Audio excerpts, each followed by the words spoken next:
The problem is, it's true. You're oppressed, you're oppressed, you're oppressed, you're oppressed. God only knows why. Maybe you're too short, or you're not as beautiful as you could be, or your grandparent was a serf, likely, because almost everybody's great-grandparent was. It's like, and you're not as smart as you could be, and you have a sick relative, and you have your own physical problems, and it's like, frankly, you're a mess. And you're oppressed in every possible way, including your ancestry and your biology, and the entire sum of human history has conspired to produce victimized you with all your individual pathological problems. It's like, yes, true. Okay, but the problem is that it is true. And so if you take the oppressed, you have to fractionate them. And it's like, you're a woman. Yeah, okay, well, I'm a black woman. Well, I'm a black woman who has 2 children. Well, I'm a black woman who has 2 children, and one of them isn't very healthy. And then, well, I'm a Hispanic woman, and I have a genius son who doesn't have any money so that he can't go to university. And, I had a hell of a time getting across the border. It was really hard on me to get my citizenship. My husband is an alcoholic brute. It's like, well, yeah, that sucks too. And so let's fix all your oppression. And we'll take every single thing into account, and then we'll fix yours too. We'll take every single thing into account. It's like, no, you won't, because you can't. You can't. It is technically impossible. First of all, you can't even list all the ways that you're oppressed. Second, how are you going to weight them? Third, who's going to decide? And that's the bloody thing. Who's going to decide? That's the thing. Well, what's the answer in the West? It's like, in free markets, oh yeah, Christ will never be able to solve this problem. No one can solve it. What are we going to do about that? We're going to outsource it to the marketplace. You're going to take your sorry, pathetic being, and you're going to try to offer me something that maybe I want.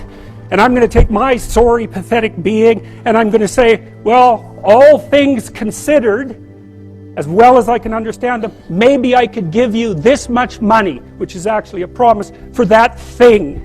And you've packed all of your damn oppression into the price. And I've packed all my oppression into the willingness to pay it. And that solution sucks. It's a bad solution. But compared to every other solution, man, it's why 10% of us have freedom. And so there's a tremendous illogic at the bottom of this. It's like, you have to fractionate the oppressed all the way down to the level of the individual. Well, that's what the West figured out. There's a couple of figures who are at the mythological roots of our culture, and people get upset with me because I bring in religious themes, but I understand some things about mythology and religion, and it's not an accident that the axiomatic Western individual is someone who was unfairly nailed to a cross and tortured. It's like, yes, right, exactly. So what do you do about that? Well, I thought about that for a long time too. It's like, well, you don't get together in a damn mob, because all that does is allow you to be as horrible as you could possibly imagine and suffer from none of the consequences. That's a bad idea. So how about we don't do that?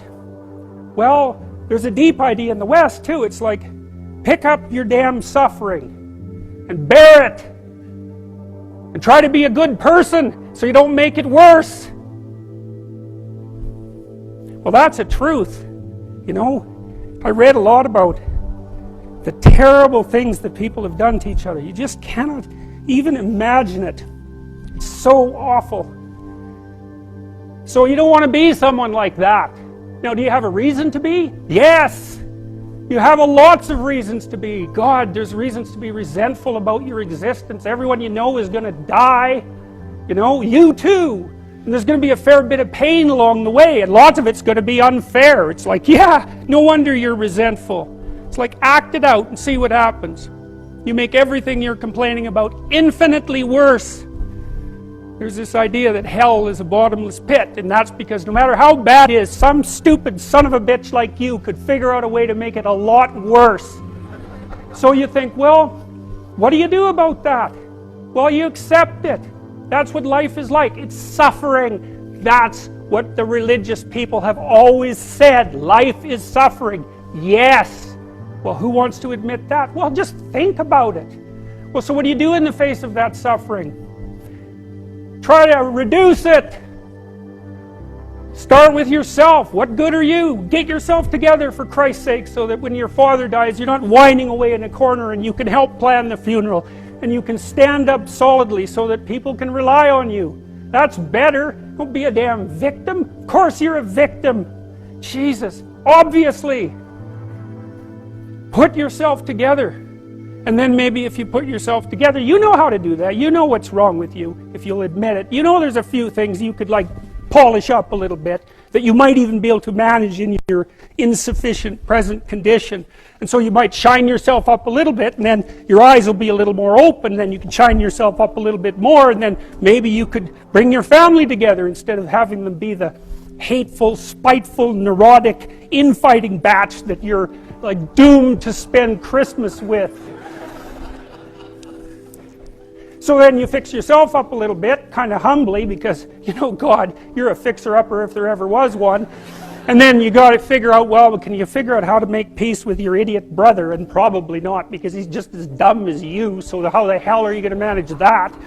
And so then maybe you get somewhere that way, and your family's sort of functioning, and you find out, well, that kind of relieved a little bit of suffering, although it reduced the opportunities for spiteful revenge, and that's kind of a pain in the neck.